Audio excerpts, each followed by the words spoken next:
Long ago, before the ancestors carved symbols into stone, two mighty kingdoms, Zundara and Iraq, lived in peace beneath the gaze of the sun god, Obara. King Jafaru of Zundara, wise and calm like the baobab tree, ruled with open arms and a heart full of justice. Across the river Nula, King Kofi of Iraq, fierce and proud, reigned with iron discipline and an unshakable belief in strength.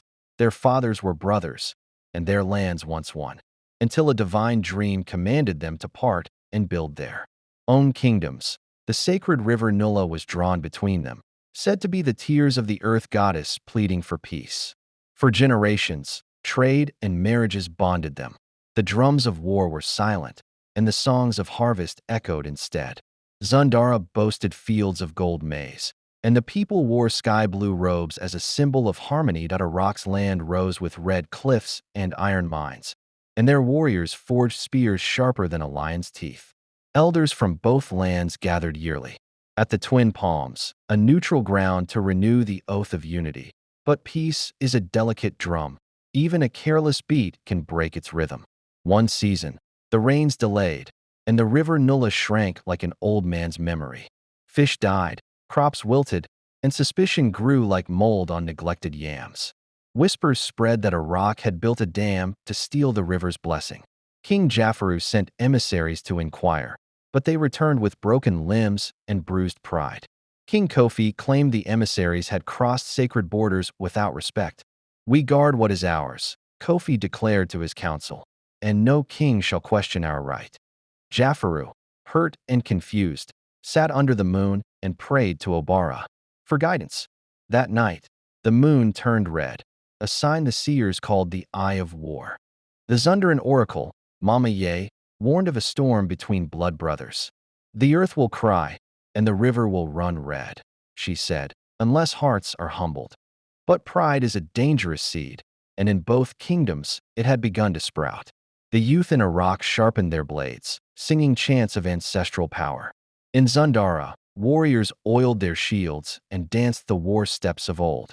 Wives wept in secret, and old men sighed, remembering the last time war drums spoke. But in the palace of Iraq, a darker whisper stirred, the voice of Prince Toba, son of Kofi. Toba was ambitious, sharper than the blades he forged, and hungry for glory. "Father," he said one night, "why share the river with those who grow weak in peace?"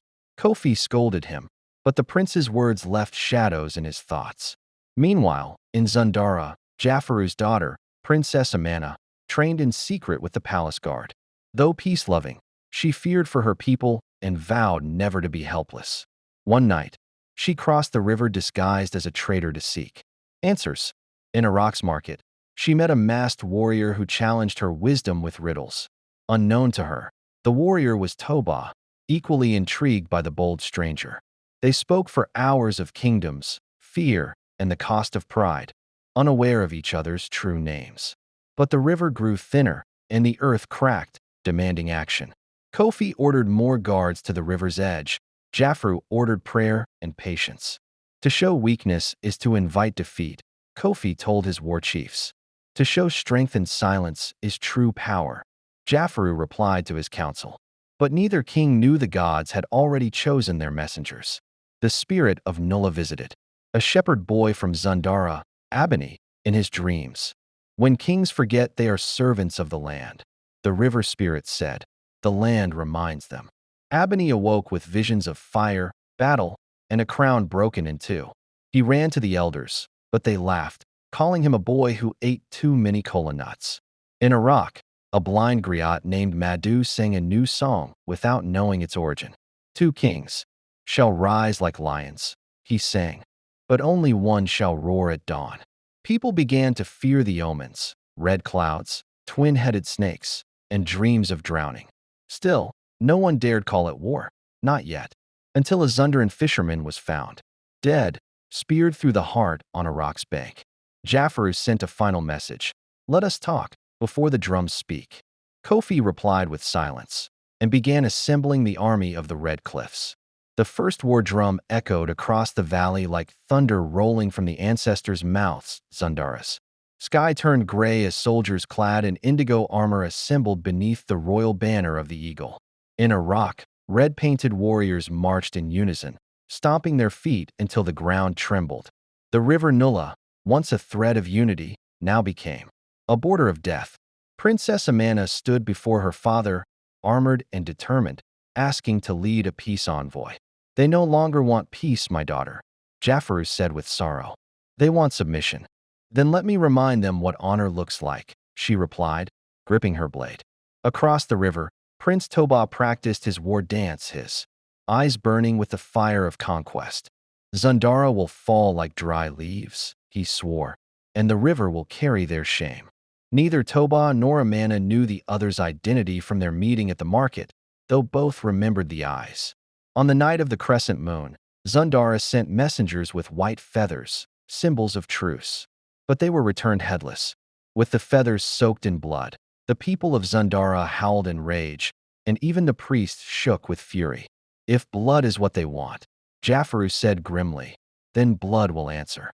Blacksmiths forged weapons day and night, and hunters offered their spears. Mothers wept, tying protective charms onto their sons' wrists. Children whispered stories about shadowy spirits seen at the riverbanks. Some said the ancestors watched. Then came the day of the first clash, the Battle of Withered Trees. It began at dawn with fog covering the field, making men look like ghosts. Toba led the charge for Iraq, his war cry shaking even the vultures from trees. Amana, hidden beneath a golden lion mask, led a cavalry of swift riders from Zundara's north gate. Spears flew like rain, shields cracked like roasted groundnuts, and men fell like yams at harvest. Toba struck like lightning, felling 5 men in one breath, until he locked swords with the lion-masked warrior. Blow for blow, they danced with death, steel singing the song of wrath. Amana disarmed him with a sweeping kick, her blade at his throat, but something in his eyes stopped her. She spared him and vanished into the mist, leaving him stunned and alive. That night, Toba could not sleep. The memory of the masked warrior haunted him. "That fighter showed mercy," he whispered, "and honor. Who are they?" Meanwhile, in Zundara, Amana washed the blood from her blade, troubled by the same question. The battle ended without a victor, but with heavy casualties on both sides. Still, it was only the beginning. Word spread like wildfire. More villages were burned, and sacred groves desecrated. King Kofi ordered the poisoning of Zundara's water wells, a move even his council questioned. "There are no rules in survival," he growled.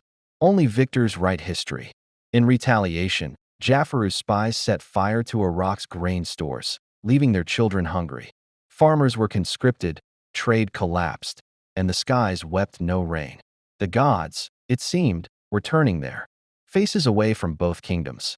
Mama Ye, the oracle, entered a trance and saw a vision of 2 lions devouring each other until only bones remained. "The spirits say the war is cursed," she warned, "and no king shall sit unburnt upon the throne." But the kings, deafened by pride and anger, did not listen. One night, Prince Toba snuck across the river to meet the lion-masked warrior again. He left a mark on the banyan tree where they first clashed, a sign of challenge, or perhaps curiosity. Amana found it and returned days later, hidden by moonlight. They met not with swords this time, but with questions. "Why do you fight?" she asked. "Because my father commands it," he said. "But my heart does not." "Then your heart is wiser than your crown," she replied. For a time, they met in secret, trying to understand each other's world. They laughed, argued, dreamed, and fell into a forbidden love. But war is a jealous flame, and it leaves no room for such hope. Their secret meetings continued as battles raged, but the guilt grew heavier with every life lost. "What if love could end this war?" Amana whispered, one night, leaning into Toba's shoulder. "Or what if it only feeds the fire when truth comes out?" he answered bitterly. Meanwhile, King Kofi grew suspicious of his son's disappearances and sent spies to follow him.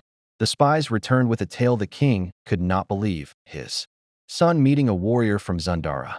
When they described the lion mask and the scarred horse, Kofi realized with horror it was Jafaru's daughter. "You consort with the enemy," he thundered at Toba, throwing a goblet across the hall. "She is no enemy." Toba replied. She has more honor than the bloodthirsty generals around you. Kofi struck him. Then go to her. Let her kingdom save you. Toba left in silence, but his heart carried more than wounds. It carried purpose. At the same time, a rebellion began to stir in Zandara, led by Jaffru's ambitious nephew, Baruma. This war drains our strength, Baruma told the warriors. A younger king must rise and end it. He plotted to overthrow Jaffru and claim Amana as his queen, to unite the throne under his control. But Amana uncovered his plan through loyal guards and confronted her father. Jaffru wept. Even within my walls, the roots of war have grown. Then burn the roots, Amana replied, and let new seeds grow. Word reached Zandara that Toba had been exiled and sought refuge near the northern cliffs. Amana rode alone to find him, ignoring the warnings of her advisors. She found him bruised, bearded, but alive, hiding in a cave once used by wandering monks.